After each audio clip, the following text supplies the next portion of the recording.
Hello, and welcome to chapter 4 of Doing Imago Relationship Therapy in the Space Between. And this chapter is about our social agenda, or the human agenda. The human agenda. And I found this chapter very rich, full of really compelling ideas, like every chapter so far. Yeah. So anything, Michael, you want to share just to start with how you found this or what your thoughts were? No, I'm using this as a way to reconnect to the book. Yeah, great. Reconnecting to the book. Mhm. How about you, Bonnie? Anything you want to share? Well, the chapter is wonderful in reminding us as therapists and, of course, as partners, uh, that, the developmental needs are constantly showing up in Yeah, our conflict, and that we always, regardless of what age we are, need the safety, full aliveness, connecting structure, and support that we needed from day one. beautifully said. Yeah, so those developmental needs are always there, and part of that is needing the safety and the connecting. So this is a quote from the very beginning of chapter 4. And I had never really heard this phrase to sustain connecting, which I think is a beautiful adaptation, if you will, of Erickson's trust and mistrust. Because to me, it's a dual, it's a need. Sometimes trust can feel like I'm supposed to trust, like I was supposed to develop trust. But this sustained connecting, I feel, is more relational in terms of framing this need.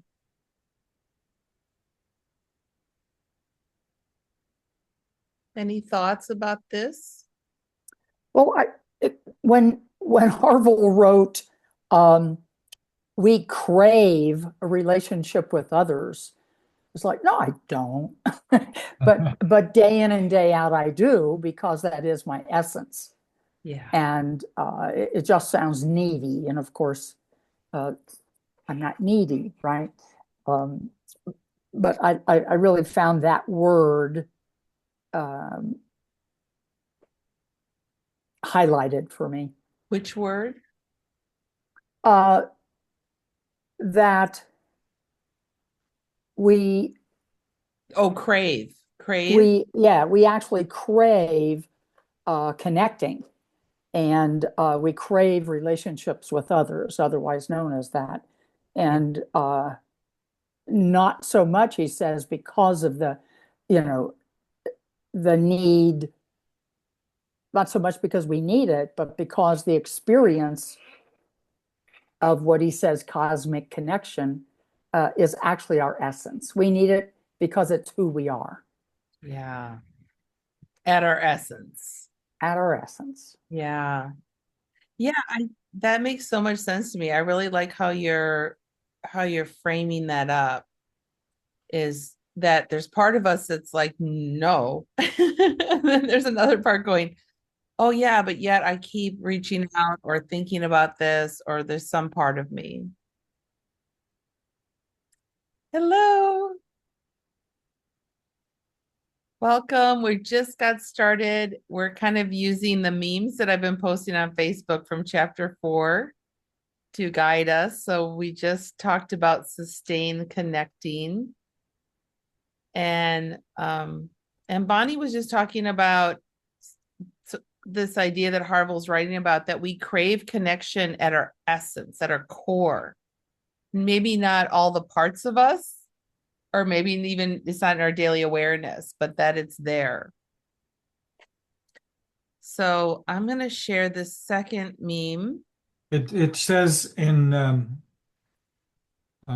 page 83 the definition of self, that in Imago theory that self is relationship. Exactly. We're going to get to that because Okay. he's introducing the quantum self in this book, which Yeah. I think, and that's a really key new concept for me, um, in terms of really seeing the self as a process and not a discrete identity or set of discrete identities. Um, and of course, it's both and because that's the whole point of quantum. So this actually is really important to tie to that, Michael, is resonance.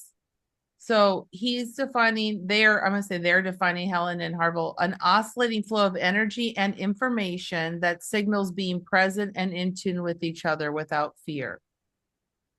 So this idea comes from Dan Siegel. I think Dan Siegel really defined mind as an oscillating flow of energy and information. And I think this is where we're moving to like the quantum self concept, where if we're just a flow of energy and information and we can't not have that information and energy flow, of course it's going to flow into us and it's going to flow out of us, then we cannot be defined outside of that flow or relationship. So I think this is a really cool concept of starting to get to where we're what we're talking about. I think those of us who were negatively impacted by the election lost resonance and a whole lot of experiences we were having with those who were of like mind. Mm-hmm. And so we gathered either, physically or through social media, and experienced that resonance, experienced the safety, experienced, you know, all of the good stuff about connection. Yeah. And how quickly, when the result came in, I absolutely lost it all. So, it's almost like, did I give somebody permission without noticing to, have me feel so good, and then give somebody permission to have me feel so bad, which I'm afraid shows up with my unfinished business from childhood. Of course it does. Yeah. Yeah. Yeah, Bonnie. So for you, you were really connecting and feeling resonance with a group of people. And then after the election, had such a difficult experience. And you wondered, am I like coming to agreement with this? Am I allowing this? But also, um, just acknowledging that like your experience was really valid and your needs are really valid and it comes from your history too. Right. Am I with you? Yeah, yeah, you are. And what I also noticed is, as much as the others uh, were reinforcing where I was in life and my beliefs and what makes me feel safe and hopeful prior, um, I I didn't want to be with them. I just withdrew to myself. Yeah. So I couldn't go to them to enjoy resonance and connection in the new way, because we were resonating. We were, Yeah. the same. But I just, uh, you know, Yeah. polyvagal theory proved that That's I did right. not feel safe, and I'll see you bye. Yeah. And you just need to kind of withdraw and figure some things out. Yeah. I'm so glad you're No, no sharing. figuring yet. Just, I think the world's a very, very dangerous place. Thank you, and I'm closing down. Yes, yes. But you're here today, so you figured something out. I did figure something out. Thank Yeah. God the days turn into weeks. This is a rhetorical question, just statement, thought connected to what you're saying, Bonnie. But so we're generally feeling or looking for safety. That's part of what our innate desire is, for safety. And what I hear you saying a little bit is we're amplifying for millions of people, a certain number of millions of people, amplifying a moment of feeling lack of safety from feeling going from a resonance with a group of people starting to feel safe and anticipating more safety Yeah. to a reaction swinging to millions of people feeling heightened sense of less safety and or lack of safety. And I know as a Californian hippie growing up, there was always talk about, you know, the energy field and how, you know, but imagine the energy field of millions of people being amplified of, you know, having reactive moments Yeah. simultaneously feeling lack of fear or, I mean, Yeah. lack of safety, more The fear. big rupture. Yeah. It's a big rupture. Yeah. Yeah. And And disconnection. yeah, because the old brain doesn't say, that was then, this is now. It just says, this is now. Yeah. Yes, no It brings time. up, it brings up all the times that I was unsafe, and therefore I'm unsafe because it feels like that then. Yes. Yes. And that is uh I don't know. It's just, it's so hard. And then maybe you'll get to a point where you're like, okay, but it's also, an opportunity to finally be Well, free from that. But it's so intense, and it's been a really intense time, especially as we go into the holidays.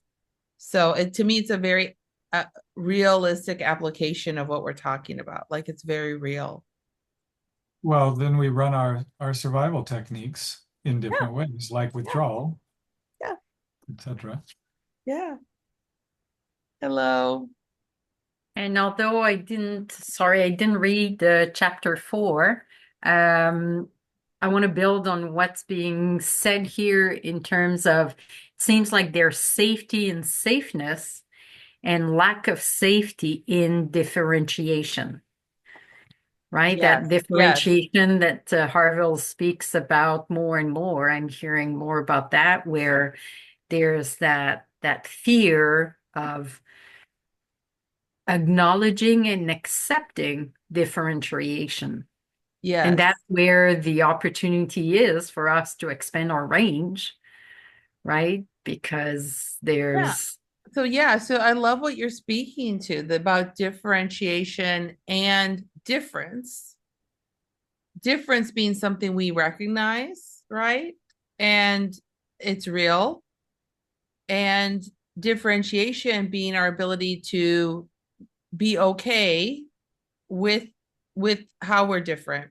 our This differences. Yes. chapter does a beautiful job, so we're going to get into that because it really does a beautiful job of discussing that, and to just acknowledge that when there feels like there's a real reality, like it's not just, oh, you're over there at a mosque and I'm at the church and we're different, but it's like somehow you are going to affect policy, or like you could actually harm me in real life. Like, that makes it so different, because then we have to really evaluate our safety level.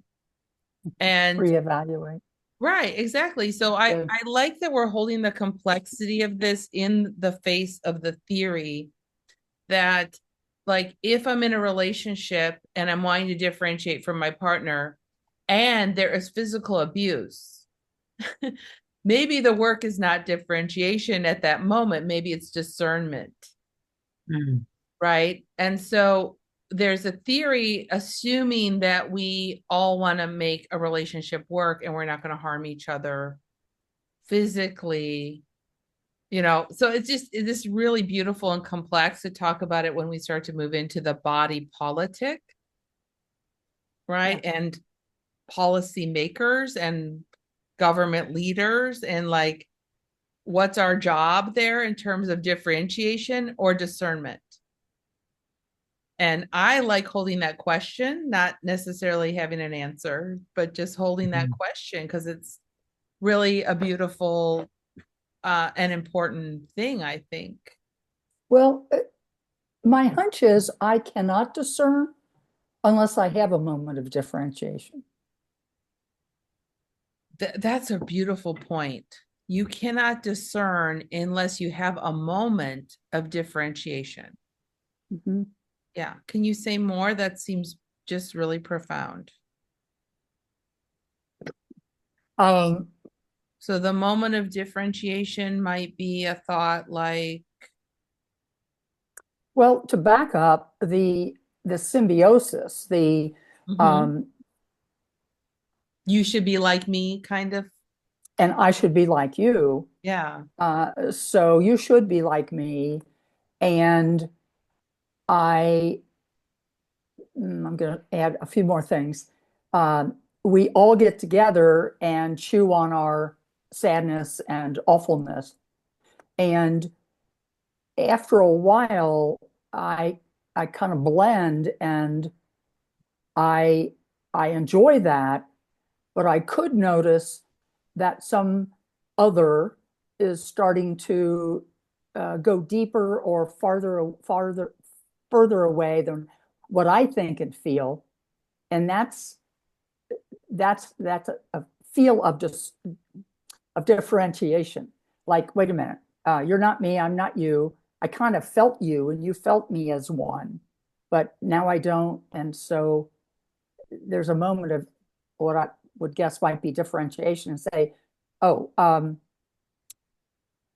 I notice I'm discerning, and discerning allows for connection, but it doesn't absorb me in anybody. Ah. Yeah, I like this. I like that we're struggling with this. I think it's really important. I just think it's great. And again, not necessarily to get to an answer, but Veronica, I love that you brought this up because I think it's really key and it's talked about in this chapter.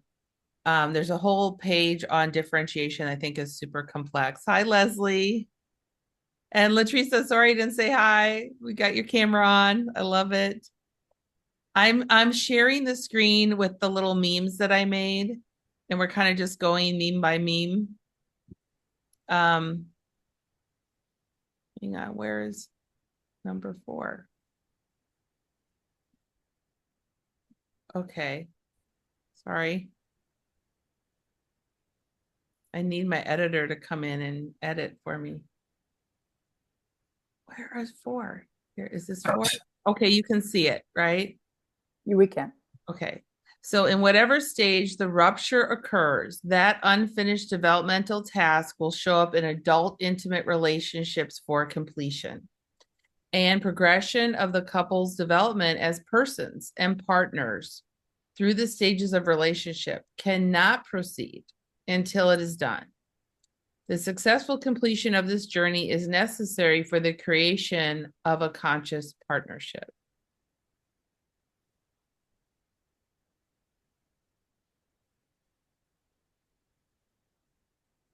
So we can ask ourselves what are unfinished developmental tasks that we bring into our intimate relationships and possibly even our work lives or political lives. I know for me, being adopted, lots of early wounding around sustained connecting.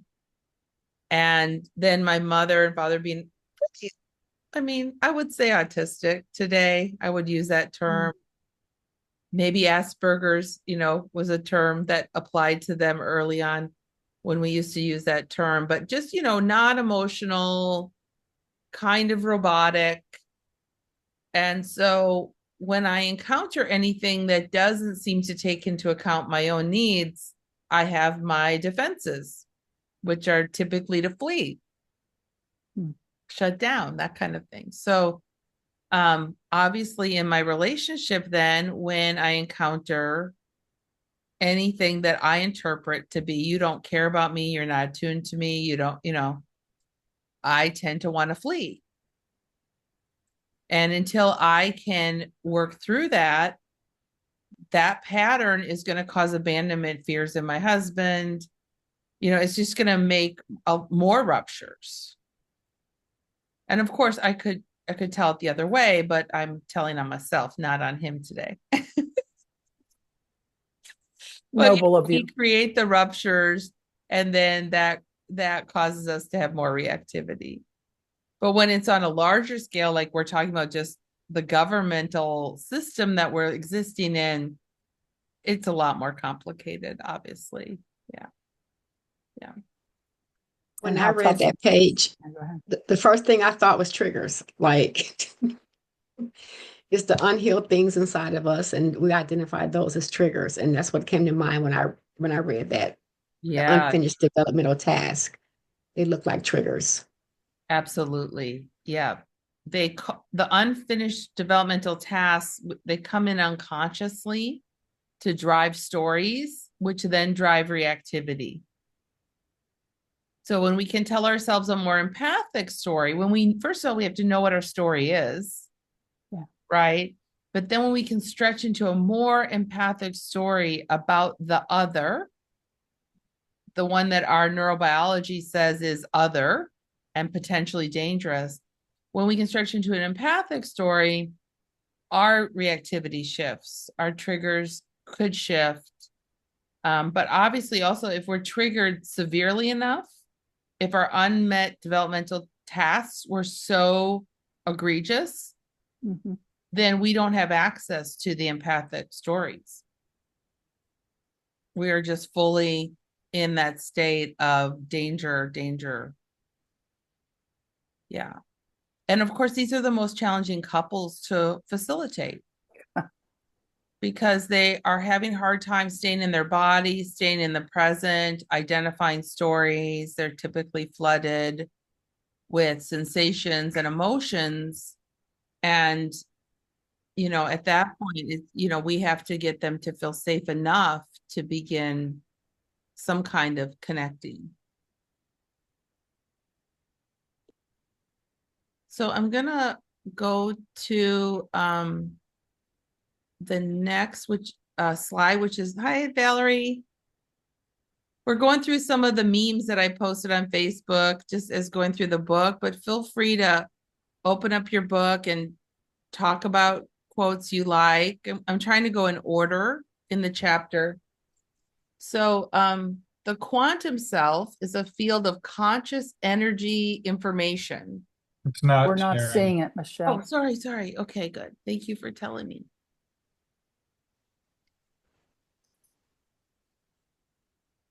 I think I have to reshare to get it to.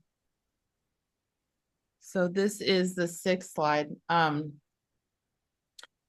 So the quantum self is a field of energy, like you were referring to, Michael. Like there's a larger field of energy, and then the quantum self is like sort of our field of energy, and it's conscious energy information that oscillates between the poles of the space between. So when the context changes, the form changes, defining the self as a process, not a thing. So to When me, Harville, this is go ahead. really wild to grasp. Go ahead, Bonnie. When H&H wrote that, I wrote on the side, particle, the wave duality and the observer effect. I started, finding myself in the weeds. And yet, when they say, we're a drop of water in the ocean, and that's the whole quantum field. So you can't not be in it. And yet, I can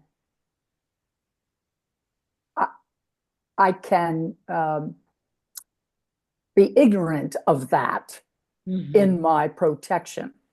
Yes. I cannot sense myself as like I can't not. Oh, anyway, that's enough. No, but we're with you. Michael's nodding, like we're with you. We get it. Yeah. So yeah, the challenge for me in starting to try this on for myself is I notice that there's a part of me that can totally release all identity and any ego and like buy into this. But there's another part of me that clings to my identity, my ego, how I define myself. And it can be difficult to not yeah, to hold both, for me, to hold both. That yes, of course I have identities and stories about who I am and things that feel very foreign to who I am.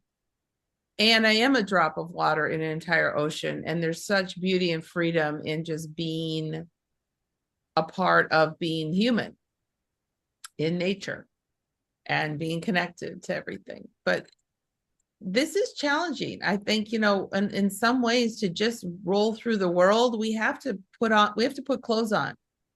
We can't just run around naked.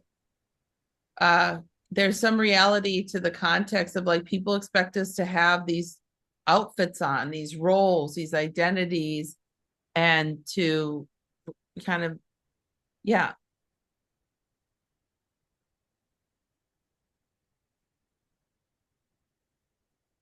So before we go on, Leslie, Valerie, Latressa, anything you want to share, just overall? Veronica, you said you didn't read the book, but you of course are like dead on to the theory. um Anything you want to say before we keep going through the slides What about came just up for about the me, chapter? Yeah, Latressa. what came up for me is what we tell our clients in the imago process, the story I tell myself. That's really what it boils down to. It's the story I tell myself. And we're always challenging our clients to be curious. And I think we only get deadlocked when we don't become curious. Like, we've created this story and that is the story. Yeah. So we have to be mindful of just being curious and not being so locked into a certain belief system. Yes. So that's Yeah. what came to mind. You are so, I just think you're dead on there. I think curiosity is the cure. And it's also the diagnosis, in a way. Like trauma keeps us from being curious. Trauma keeps our brain rigid, keeps our attachment to the story rigid. And just acknowledging that, there are times we can't be curious, we just can't, even though we know it will cure it. It's like a kind of a process that we're in. And so holding space to invite curiosity into ourselves, into our couples, and being curious about why they can't be curious. And, like, it's the cure, but it's not always available. Yeah. That's where the work comes in, though, because what's stopping us from being curious? Like, and I think we have to be the same to ourselves as we are with our clients. Like, what's stopping? Which is why we do the work in the beginning, and why it's so important for the clients to connect with the child that was not safe. So they're not putting their baggage on. I know you when they've changed and they're new, but you're holding on to a story. And it kind of reminds me of EMDR, like the negative and what would I like to believe. Yes. And that's where the work comes in. So I think really the work is in the beginning and doing the groundwork. Yeah. That's the only thing that stops us from being curious. We have to build a foundation. Yes. Oh, preach it. Okay. I'm coming to church with you. I love that. I can't even mirror it. It's so eloquent. I'm glad it's so recorded. Yes. Yes. Absolutely. So true. We have to do the work ourselves. We have to build the foundation. And we have to wonder, what is keeping us from being curious? What's keeping them from being curious? And that's where the dialogue is just the miracle of getting us to the curiosity we need to retain our safety, to get back to. And I would add also, again, as Harville says, to listen without judgment. We can be curious, but then if we're judging what is being told to us, then it's counterproductive, right? So to listen without judgment and to speak without criticism back, right? As we're mirroring back or whatever. Yeah. So hardest So thing both to listen without listening and judgment. curiosity go hand in hand, and the self-management too, Yeah. right? In terms of letting go of our assumptions, criticism, biases, prejudice. Like you said, Latricia, what do we want to replace? Instead of curiosity, what do we have that's getting in the way of curiosity? Yeah. Listen And my without sense of, judgment. Yes. got it. And my sense of what gets in the way is fear. It comes down to fear. If I feel safe with you, then I'm happy to be curious about you. But then the fear, and as I'm trying to immerse myself in this book, and I'm so glad we're reading it together, is the fear of the loss of connection. And so if the original experience is of being judged, of feeling nobody just wants to say, oh, look at you, let's see what you're all about. But instead, you should talk like this, you should act like this, you should, so that's how the fear of the loss of connection, because the connection isn't with me the way I really am, but it's the way I think you want me to be. So then I have to be fake with you, and I have to coerce you to be what I need.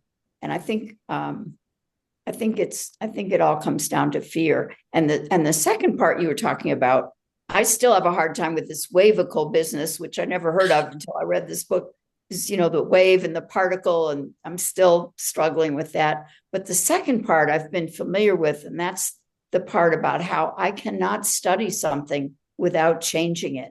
Even like if we meet with a couple, we're going to find out what this couple's really like. We're going to find out what they're really like with us at this time. And that's why someone just mentioned, what do we bring to the situation? Because that's going to affect what we see, and that's going to affect what we bring out in our couple. So to me, that gets back to the idea that we are all connected. We're all connected all the time. So I'm finally getting the main message of this, is that there's no such thing as a separate person. That's right. No such thing. And there is, like, that's the thing, And there is. There's this both and, but we've been so focused on we're all individuals and that paradigm. Yeah. That and sometimes we can move into like, now quantum is it, right? But it's really both. It's like we're individuals and we impact each other, and we can't, like you were saying, Bonnie, like we can't not impact each other. Right. So it's beautiful. Like that's where the wavicle, it's like it's both and. To me, that's what wavicle is both and. It's like that's how I would say it. Yeah, and that's very dangerous to me. I like black, white, right, Yes. wrong, good, Yes. bad. Well, look, you've Then got I'll know white where I hair, sit. black turtleneck. You're like, Yeah, like, I fine. like the things to be clear. and a map. I'm with I you, didn't hear Bonnie. that. I like, it's so funny. My husband and and Melly, I'll come back in a second, but yesterday he's like, you're really good at being direct. And I said, yeah, I am. I said, and you're really good at being diffuse. He's like, I am. I said, yeah, in some cultures that would be very valuable, and my way would be really offensive. Like, that's okay. Like, we have different communication styles that we're working with here. Darcy and I like to say that each of us would get a lot of money for the way we do our life, but it wouldn't be in the same field. Get a lot of money for the way we do it, but not in this field, maybe. Well, no, because in the separation of the self parts, it's like feeling, sensing, thinking, doing. Yeah. I'm the thinker doer. She's got the developed whatever, which is very dangerous. The other is very dangerous to us. I think Yeah. I'm going to start saying, "Oh God, I'm going Newtonian on myself." I love it. So Valerie, I want to come back to what you said, because I think it's so important. You were saying, it's really about the fear, and the fear of both connecting in a way that doesn't feel good and disconnecting in a way where, I feel hurt or disconnected. And there's another piece of what you said that I felt was really important. oh, that we can't help but bring our field into their field when we're sitting with them. And all we can really know is how they are right now with us. We can't really know who they are before they came in and after and what else, Am I with you? Yeah, yeah, that's right. Right. Yeah. I was That's thinking that's today, the uncertainty principle, that goes along with this quantum theory. yeah, in Imago we talk about phenomenology, that there's a phenomenon happening and we can try to name it, but we can't for sure know it. We need to stay curious about how much of it is my story, how much of it is true, what it could be happening. And I've been thinking about different theories, and Harville came along and said, okay, here's my theory on how to work with couples. And then Gottman said, yeah, but what about the neurobiology and the heart and the science?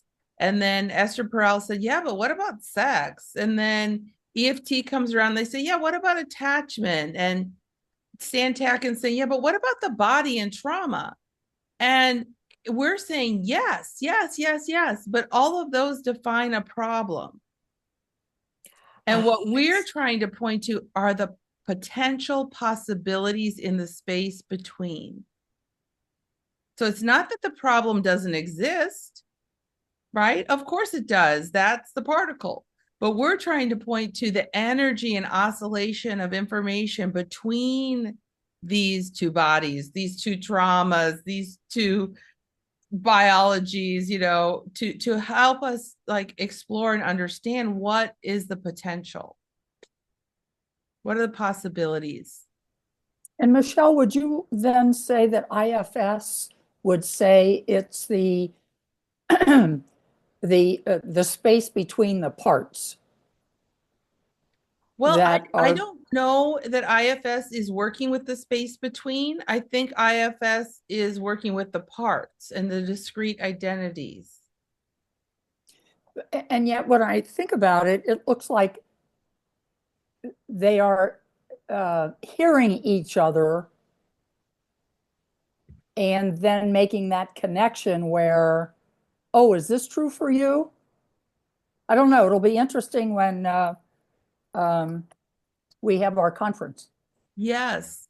Well, so to me, Imago adopted voice dialogue really early on, Mm-hmm, which is very congruent with IFS, but mm-hmm, it's more embodied, embodying the part and the energy of the part, and mm-hmm, then coming out of that energy and embodiment to wonder and to unpack a little bit.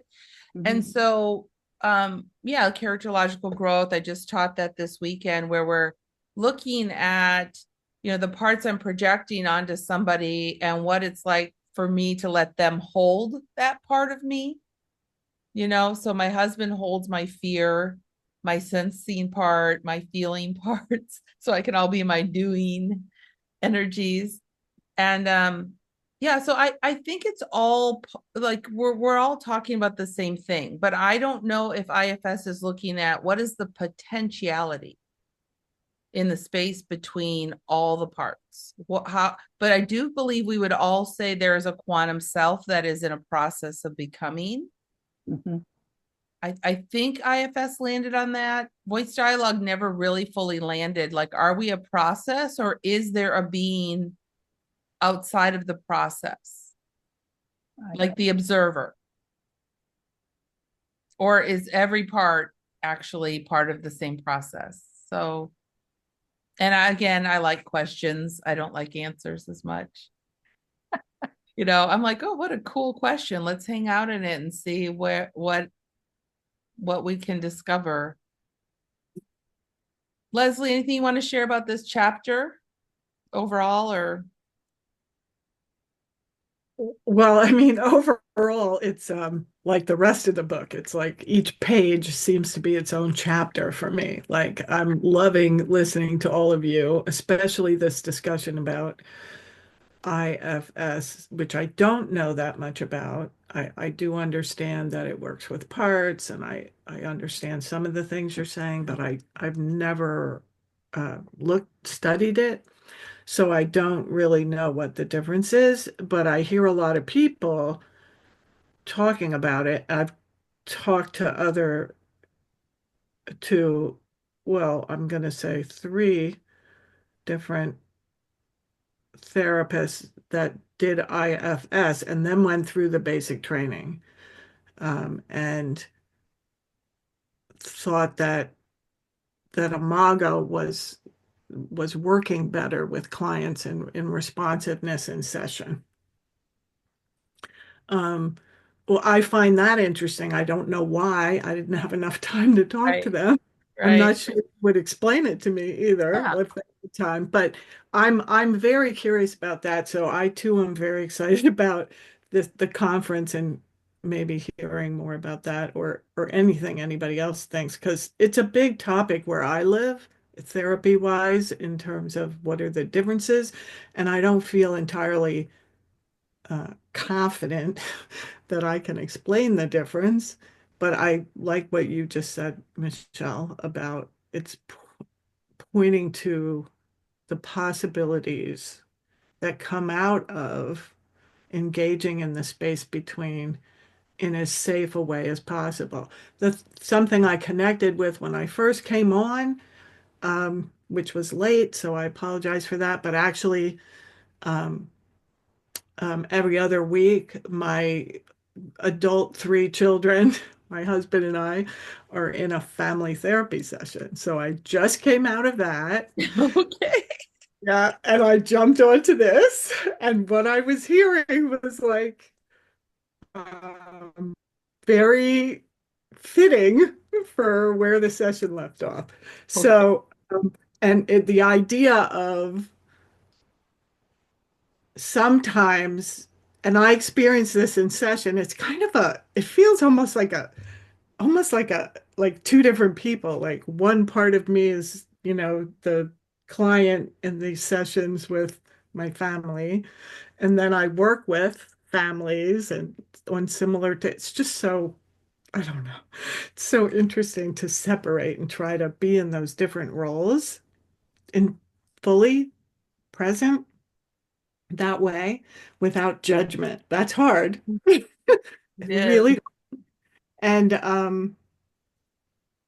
I think the thing I agree with that I heard when I first came on was sometimes we're just not capable of doing the work because we are that activated by Hmm. whatever the trauma was so serious that Hmm. and a lot of times or sometimes you can't even accurately identify what it was. Like I heard you saying, Michelle, you were adopted. All of that I'm thinking was pre-speech. Right. Yeah, pre-memory even, Yeah. right? And that is, I think, so much more compelling than because if you don't have the memory, the active memory, but it's driving a lot of the feeling of no safety or is there a story then Yeah. attached to memory? You Yeah. know, um, your body might have one, but you know, I don't know. I don't think so. Right. But I know like that reactivity, that kind of reactivity for me personally, and I see it professionally, is so much more consuming Yeah. and blocking and Well, yeah and especially with working with addictions, uh, oh gosh. where early wounded people wind up using external objects for regulation and safety and comfort instead Yeah, of using the relationship. And so, yeah, it just makes sense. And what I want to say about IFS and Imago is I'd like to think of them as a couple. And rather than looking at how they're different, looking at how they can connect and And differentiate. expand the They other. can differentiate and connect. And because I think the competitive thing, which is how I think about it, is like who's better. And I like really important, I think, whenever we're dealing with a theory, to really validate that theory. And it's obviously useful and super valid. And how it, there's overlap, like a Venn diagram, right? Definitely overlap. But just knowing who we are, like that Imago is about working with the space between and working with potentiality, possibility of quantum type changes, and acknowledging that there are discrete persons and selves, and that's discrete and that's valid and true as well. But I think that there's some overlap with both focusing on process. So I want to share this. Oh no, we just shared that, didn't we? No, we didn't. With this view of the self as a process, change is inherent and continuous and requires only the right environmental conditions to happen, rather than exploration of the inner world as a process of change, which I would argue IFS is a lot of inner world work. The quantum self is changed by the quality of the interactions in the space between. So I just love this phrase. A quantum self is changed by the quality of the interactions in the space between. That's pretty deep stuff. I'm with you, Leslie. It was like 1,000 chapters in one, every page. I'm going to keep going with our quotes here. Just I want to get through and get to some of them that are really meaty. So self-development and self-knowledge arise out of our engagement with others, not out of the contemplation and preoccupation with the self. We are relational creatures who come to know ourselves and become ourselves only in a relational context. What do you think about this? I feel like Harville and Helen are throwing down right here. They're like making a pretty bold position. I think it's radical. I do. Yeah, it is. Yeah. And radical meaning to the root. It's like we got to go all the way back to the root and not just look at the leaves in the trees, It's like we're looking from it from a whole different origin. Yikes. I was psychoanalytic for 50 years, you all, just to let you know, before I got into Imago, which I prefer. Yeah, but Valerie, me too. I did a lot of at least psychoanalytic study. I would say that my style, I kind of dabbled in some psychoanalysis. And I think it's both and, because psychoanalysis can also be very relational, right? Can be all about the relationship and the consistency of the container and all that. But I do think about it when I think about this, because so often it can also be just so engaged with the self, like in a really almost pathological, narcissistic way of just like laying on the couch and talking about myself and really not being challenged at all about my stories or, and so, yeah. But this is really radical, and I love it. I love that they've not only that they're radical here, but that they've always been this radical. Harville has never relinquished on this, and I'm like, yeah, okay, like, go Harville. Okay, so let's see. This is 9. Not sharing. Oh, there it goes. This is what I really wanted to talk about today. If our attempt to separate, so this is on page 85. So this all of page 85 to me is so meaty. If our attempt to separate is not supported, then we identify with our caretaker's view of us and sacrifice our experience of ourselves. Or we rebel against the caretaker and develop a view of ourselves that is the opposite of our caretakers and spend most of our lives trying to defend it.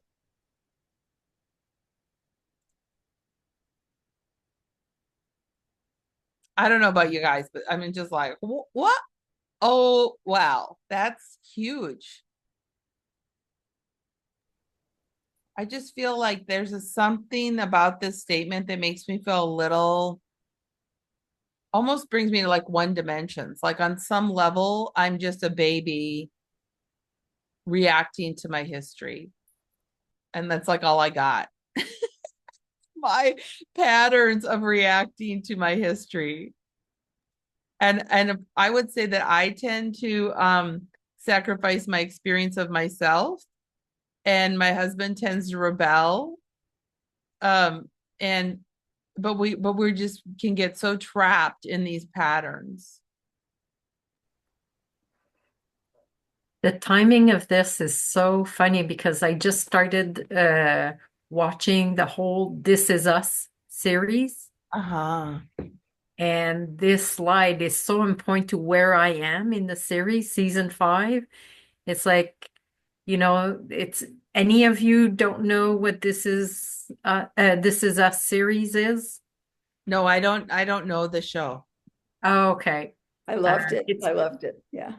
Yeah, it's very, how can I describe it? It's a representation of what all of us, might be, have experience in our own families, all the different challenges we have with our siblings, our parents, and anyway, yeah, Sounds Leslie, like a series where we would be able to pull clips for Yeah, workshops. right. Oh Yeah. yeah, oh yeah. Yeah, it's As about you a were saying, family, and it's like at least 3 generations, Okay. and it uses a lot of time shifting back and forth. You know, you see a young couple, then you see them when they're grandparents. It's just Wow. and it's very profound. It's very profound. Okay, you guys are gonna have me going down the rabbit hole, I I think. love it. Well, there Sounds you go. oh really yeah. It's fun. currently available on Netflix, and all your memes, Michelle, that you've been showing. It's like I could relate to something that's going on in the series as well. So, Oh, I love it. I love it. That sounds like a YouTube episode of like the meme and then where in the series yeah. it. So self-declaration. This one blew me away too. Self-declaration is a failure to differentiate. And can anybody just double check? Did I quote the book correctly? And can we read a couple sentences before? Because when this came across Facebook again, I went, what? What? I'm like, that is a very radical statement. Self-declaration. So anytime I say I am something, I'm not differentiated. The trauma of this split becomes the drama of later intimate relationships. I haven't found that yet on 85.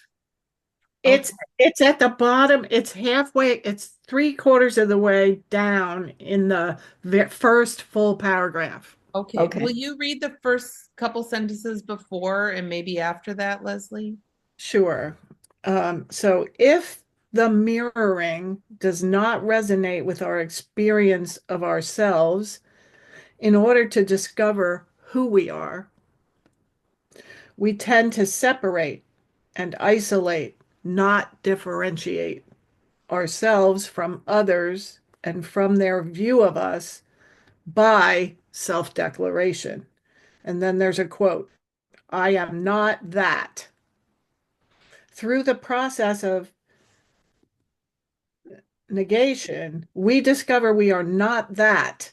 And through the opposite process of affirmation, we affirm that we are that. Both are defenses, and neither is differentiation. That's powerful. That is like, this is the page where I'm like, so much to think about and chew on. Yeah, and I'm not sure I totally understand that. It's so Okay. big. It's It's like, one sentence. There's because something wrong with the sentence. It says, but both are defenses and neither is differentiation. That sentence doesn't work for me. Anybody else struggling with that sentence? But well, that's what a it's a model very looks big like. idea. This is to me, when I read that, I had a whole arrow in that paragraph. This Yeah. is a imago section. This is an imago session. This is one client saying, "Oh, I know you, and you do this." Another said, "Well, no, and you're not listening to me." That's it being played out. That's literally what it is. And so, what we're supposed to do is just slow it down. Let's connect. Let's breathe. Right. And one thing I've learned, like in doing imago, sometimes just stopping and saying, "What are you sitting with? What's going on?" Right. I think we who have done talk therapy and psychotherapy for so many years just want to rush through the process. In those moments, our goal is to slow down, allow the clients to connect, and then, as we say, like, can you put that in the parking lot? We'll come back to that, but can you mirror what you heard your clients say? So we can bring them into connectivity and they can put their stuff to the side, curious, open heart, and put my perspective to the side. This is a session at its best, is what I hear when I heard that session, that Wow. paragraph. Oh my goodness. Thank you.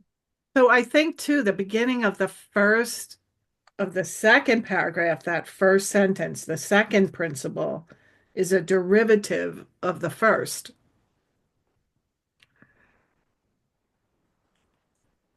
In contrast, yeah. And that's where they start talking about the wavicle, the oscillating Yeah, process. but say it again, Leslie, because it is something we really need to chew on. Yeah. Yeah, will you read it one more time? Which part? That sentence? Yeah, yeah. The second principle is a derivative of the first. In contrast to the substantial self, the differentiated self is a wavicle,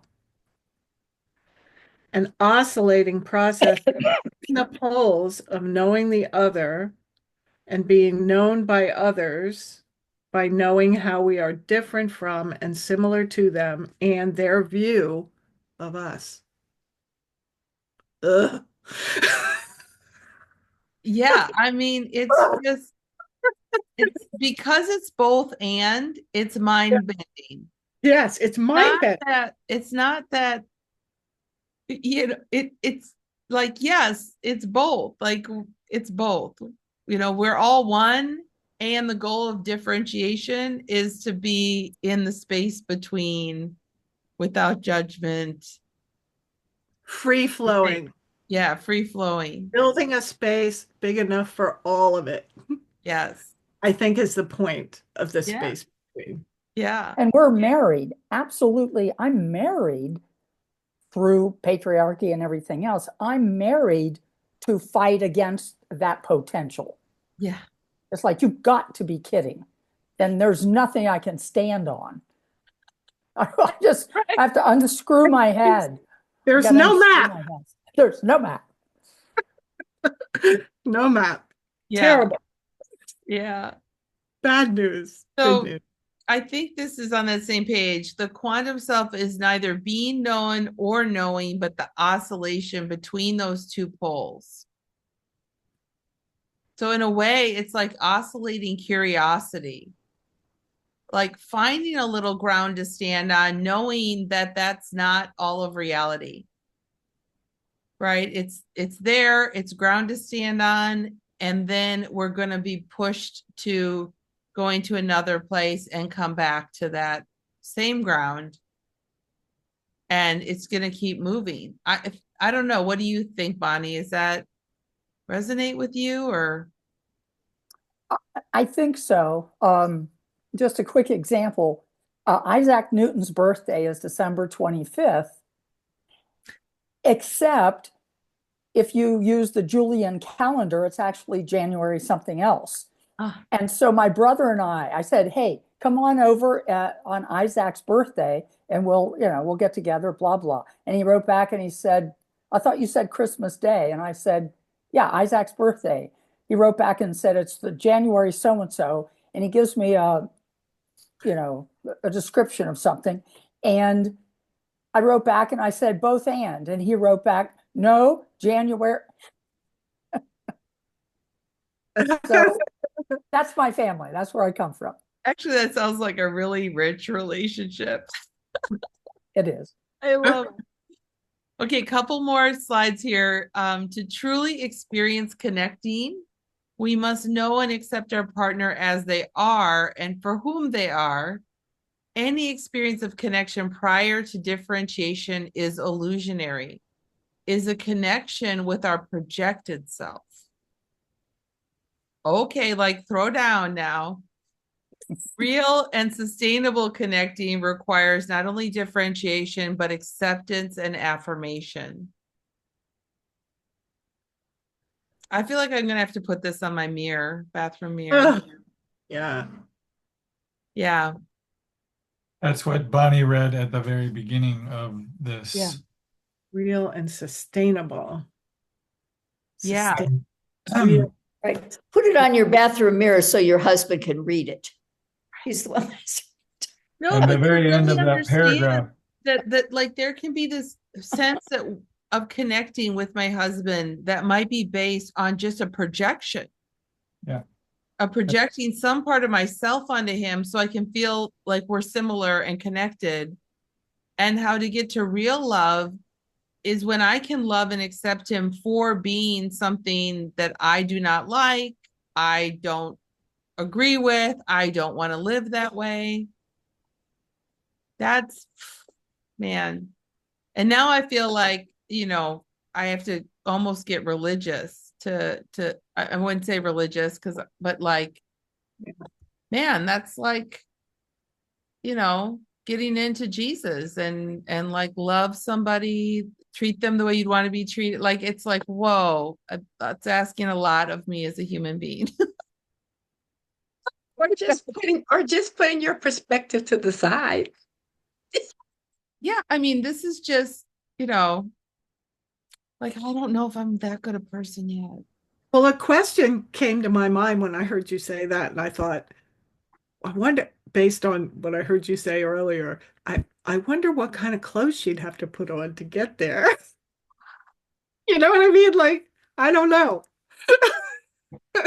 Yeah, I mean, it really calls us to get to real love. It really calls us into completely no identification as a human being, and just as like a ball of energy meeting another ball of energy. Like it really calls us into detaching from all these identities and all these stories, and then like what's left. Yeah. But also, how freeing would that be, right? Yeah. But I don't think we can stay there for very long. I feel like I can only sustain that for a few seconds before I get pulled back into a story or an identity.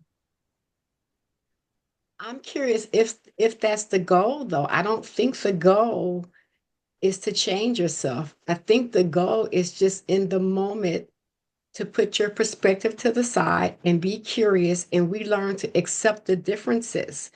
Like, I understand that when I do that, that hurts you, so I'll work on it. It doesn't mean I'm perfect at it and I'll never do it again. Of course, But yeah. when I realize that I'm triggering things in you because I understand why you do what you do, it's like a rhythm that connects eventually. It's just a process. I think we try to rush the process. I Yes. think being opposites is amazing. We can balance each other. Like, I talk too much and you never talk. I spend too much money and you're frugal. Like, we can learn to balance. It's like I think we try to fight when if we just, acquiesce in some areas, I don't think it's asking for change, it's asking for understanding. There's a difference. You get to be you, your spouse gets to be him, but we understand that when you do that, it makes me think of that. So, oh, I didn't mean to do that. I'll work on that. And we keep moving and we marry and we grow. I don't think meant to change you at all. I think it's meant for us to have an understanding as to why our significant other does what they do. Yes. And out of love, we willingly make some adjustments, the ones that we have to make. So we don't have to change. I don't think it's asking that. I think that's what the curiosity comes from. Well, and I agree with you, Latressa. And I do want to add that, that conflict is growth trying to happen, that there is growth that is meant to happen. And I think it happens through that understanding and acceptance and the differentiation that you're talking about. Yeah. And one of our slogans that brings up for me, and I love what you said, Latressa, but it can be hard. And I tell my couples this slogan: what I need from you the most is the hardest thing for you to do. Yeah. And so it's a gift. And I do see it on a spiritual level, when we're able to stretch ourselves into this selfless gift for our partner and vice versa. And it's not tit for tat. It's I do it for you with no strings attached. And then to me, it is a spiritual connection, is what it feels like to me, whether my couple is religious or not. Yeah. This the illusory, the connection prior to differentiation being illusory reminds me of, and I'm struggling with remembering how I used to phrase it, but the romantic story that people make up about who their partner's supposed to be, and and and the lists people make about, I want someone who's like this and who's like this and who's like this, and all the things that we do, and then when we find that person, or that whole storyline of how we get drawn into a relationship, the trick, is I'm connecting with this part about the connection prior to differentiation is illusionary. Yeah. I love that you're linking it back to the romantic phase, the romantic stage of the relationship. There was a Broadway show many years ago, and I don't know the show. I just know the title, and it's always stayed with me. I love you. You're perfect. Now change. That was the name of the show. I've never seen it. I think it's a musical review, but it sounds like something that we might want to see. I want to see. I used to say that when people meet each other, single people, and even maybe not single people, when people meet each other, they go to the altar. As I used to say, that they go right to the altar, and like instantly their unconscious goes, "Can I be married to this person?" And so that whole illusionary story plays out like that when we meet people. I'm a lesbian, and we have a joke in the lesbian community. What do I bring on a second date? A U-Haul. A U-Haul. You all know that joke. There you go. Yeah, And my son moved right into with his girlfriend, and I thought, oh, I couldn't tell him this joke, but Yeah. yeah. So one thing I appreciate about our theory in the stages of relationship is that, this idea that romantic love is illusionary is something that we teach in the workshop, but also that there's same level of reactivity and illusion in the power struggle. That we're still, in the romantic love stage, we're projecting all the positive into the relationship.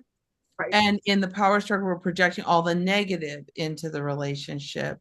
And of course, it's a little more complex than that, but, if, like percentage wise, more positive in romantic, more negative in power struggle.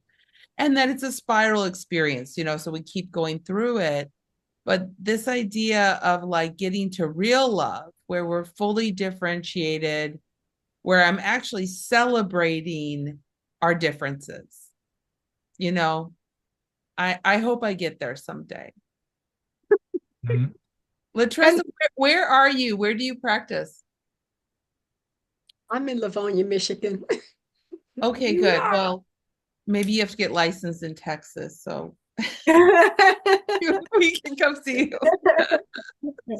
I used to live in Livonia for a little while with my then girlfriend. Just like, Oh, that's a connection. Where are you Yeah. now, Valerie? You're in the I'm east, in right? Western North Carolina. I'm just south of Asheville, North Yeah. Carolina, in the mountains. Yeah. Oh, beautiful up It Yeah. is. But everybody else, I don't even know where you guys are from. I know. there. Well, I'm in State College, Pennsylvania, Ah, the home of Pennsylvania State University. Yeah, it's just a tiny little town with this great big university in the middle of it. that's cool. Others? I'm in California in the Monterey Bay. Oh, wow. Oh, how Love that beautiful. area. Mm. My goodness. I'm in Bonnie? Cincinnati, Ohio. Cincinnati, Are you? Ohio. Oh, Oh, you're in okay. Cincinnati. Oh, I love it. Okay. I gotta get Tressa, I have a private message to you if you'd look at it. Okay. Okay, so Bonnie, I need to connect you with a new trainee who's in Ohio. He's in Cleveland though, but I want to connect you. So Okay, yeah, I think you'll like him, and he could use, just having a connection to somebody who's been around for a while. So yeah, lovely. sure. Yeah. That's nice. Okay, so let me just share. This is we're moving through the book a little bit here. What I'm trying to find what frame I'm on here. What are you seeing? Nothing. Nothing. Okay, let me try again.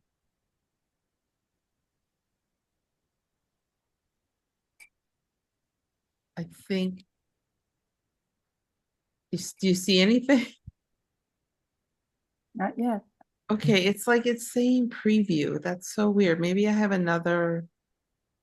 Zoom is so challenging for me some days.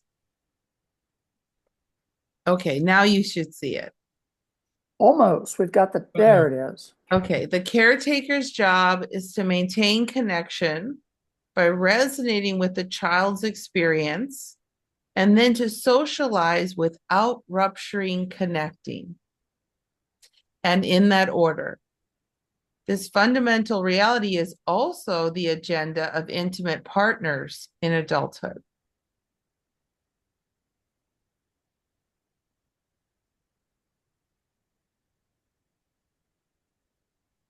This blew me away.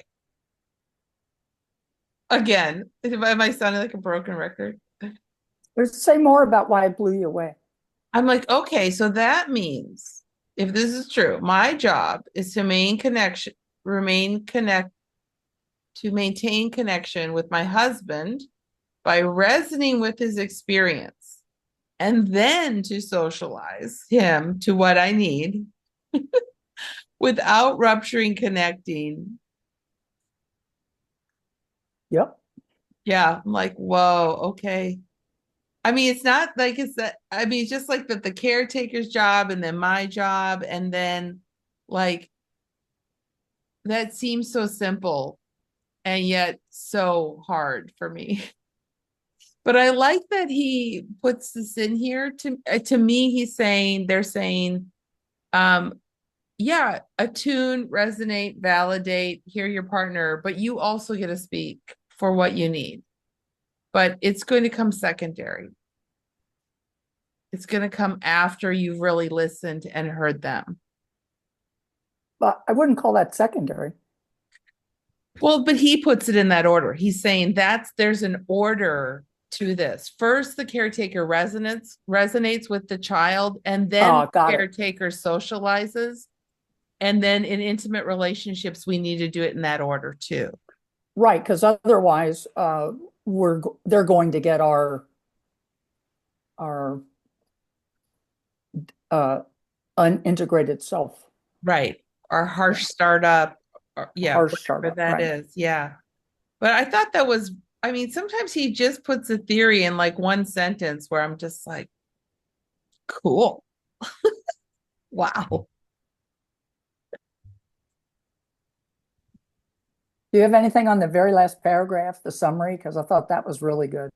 Let's see. Okay, so the next slide is we may survive without safety, but we cannot thrive. physical and emotional safety are the non-negotiable ingredients of a life worth living, no matter how old we are. I mean, I think this is kind of what you were talking about too, Bonnie, about just like politically, like if we can't feel physical and emotional safety, we need that. We need to feel that our physical and emotional safety is going to be prioritized and protected. And the rub there is that in order to do that, I've got to protect yours. Yeah. Boo.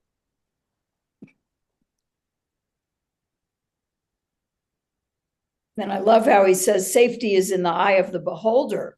Like if I say to my partner, oh, I didn't mean anything by, I didn't, but it's how she experiences it that counts. It's not what I meant or what I think I meant. Yes. The safety is in the eye of the beholder. What page is that on? 87. It's just a little farther down. Okay, good. I think that's worth a meme because it's like it's so obvious, but it's also really important to point out. Yeah. Yeah. So just a couple more slides and then we can wrap up. These essential ingredients of physical and emotional safety or lack thereof determine to a large degree whether our childhood or our marriage is an epic or a tragedy. Yeah, that's pretty good, I thought.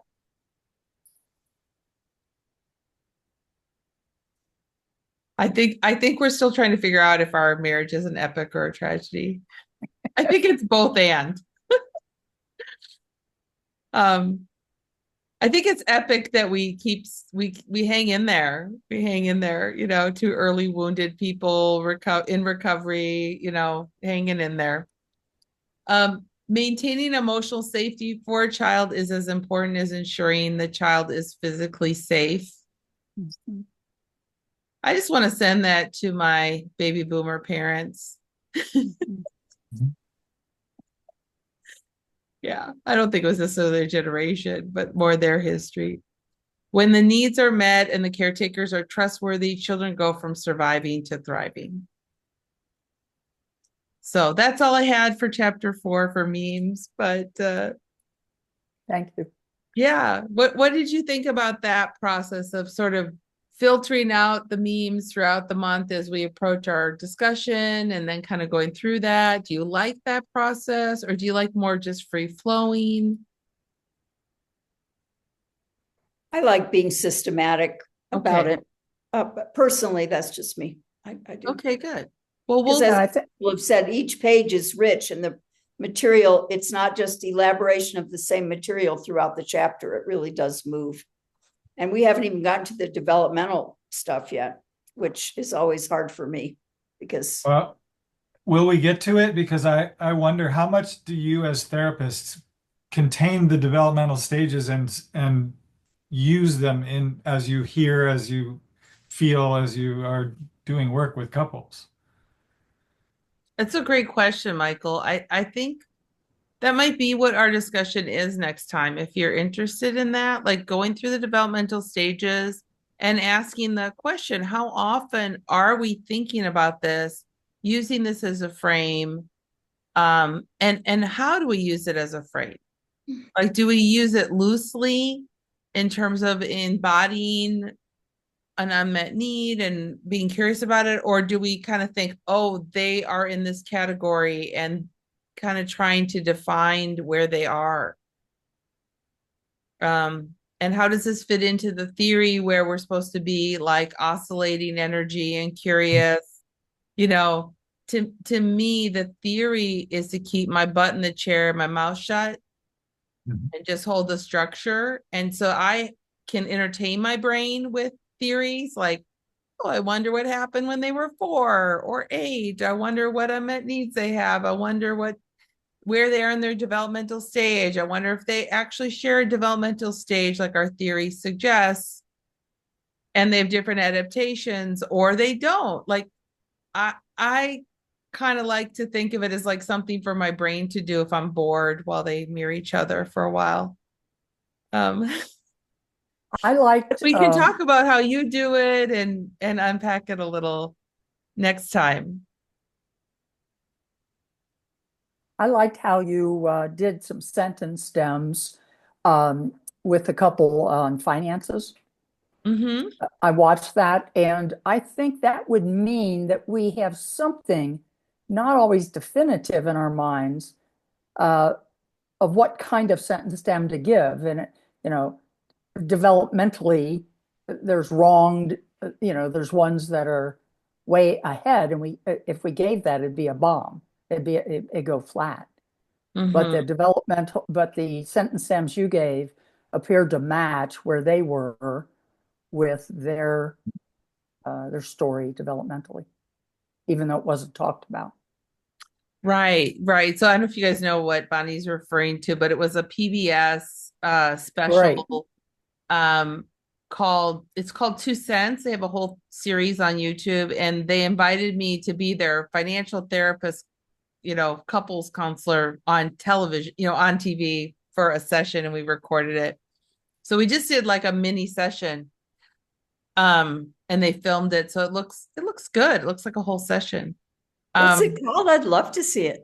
I'll send it to you. It's called I think Julie and Philip Go to Therapy. Cool. Oh my Yeah. gosh. Yeah, it's really well done. They animated it and they just did a beautiful job of it.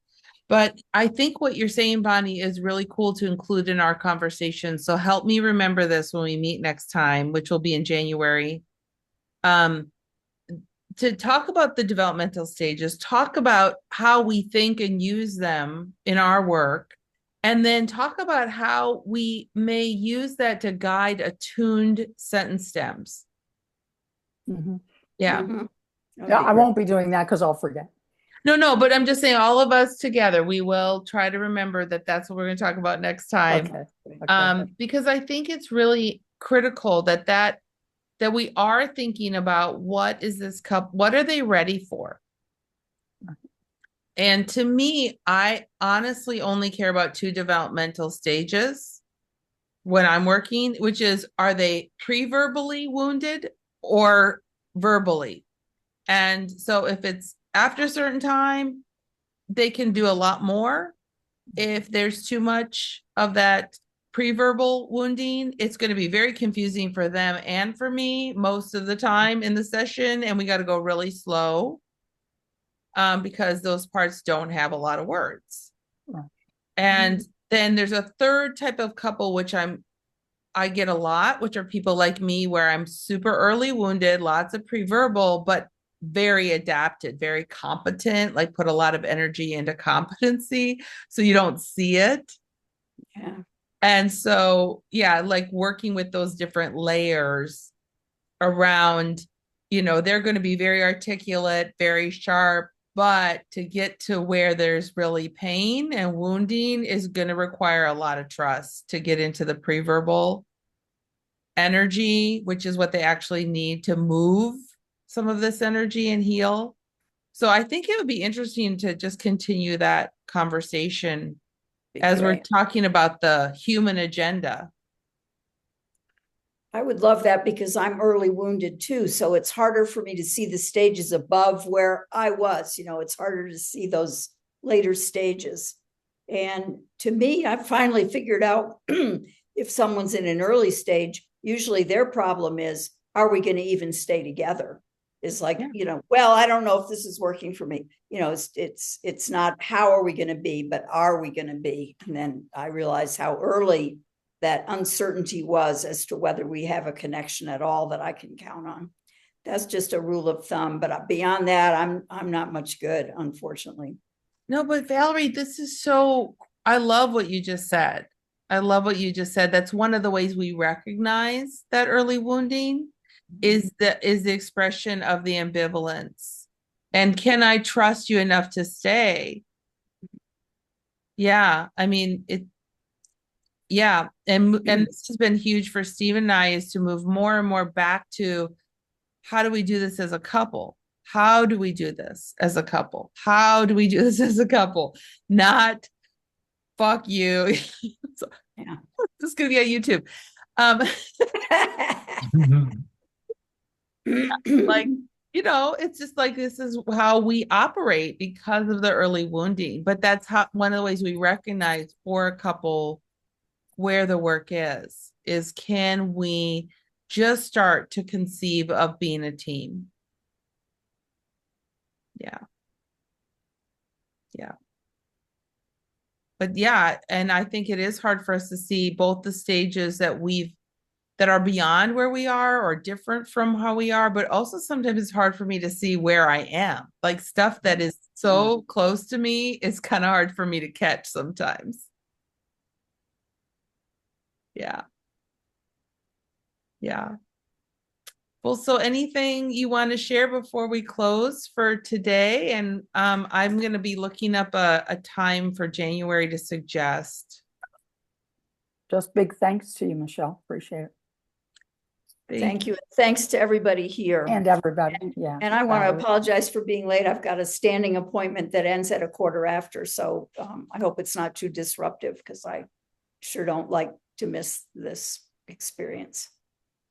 No, and I'm so grateful to all of you because this has just enriched my work and my understanding of the theory so deeply. It's a tough book. I mean, I'm going to liken it to scripture. Like it's like something I imagine if I went back and read some of this next year or even 6 months from now, I would get something completely different.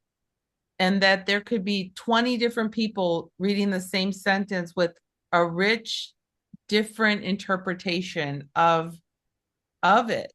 I mean, it's just so beautiful to do this with all of you.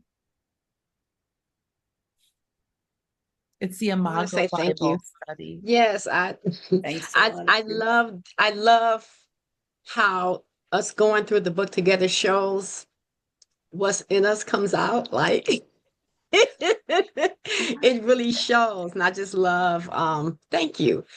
Our group when we started, we wanted to do this and we never connected. And when I saw this was amazing. So thank you, Michelle, and you guys. I appreciate this. Yeah. Got you. Yeah, Latrice, you're really bringing so much to the conversation. I appreciate that. It's nice to get to know you. And Michael, I haven't known you. Like I've met Valerie and Bonnie and Leslie in other contexts, but it's just really great to connect and start to get to know you and hear how you process this. I mean, Michael, you're always bringing in like your experience so you can really embody it. And I appreciate that. Makes it come alive for me. Thank you. I appreciate you facilitating and making this possible. Yeah.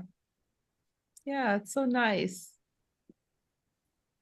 Well, I hope you all have happy holidays or Merry Christmas and a great New Year. Yeah.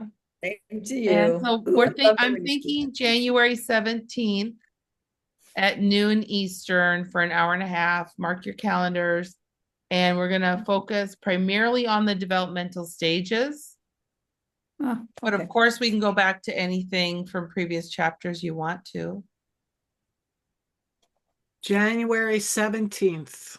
Yeah, at noon Eastern. Okay. Super. Thank you. Yes. Okay, I will see you then. All right. Thank Bye, you, guys. everybody. Merry Bye, Christmas. everyone. Happy Take New Year. care. Many blessings to everybody. Let's have a good Bye, one. guys.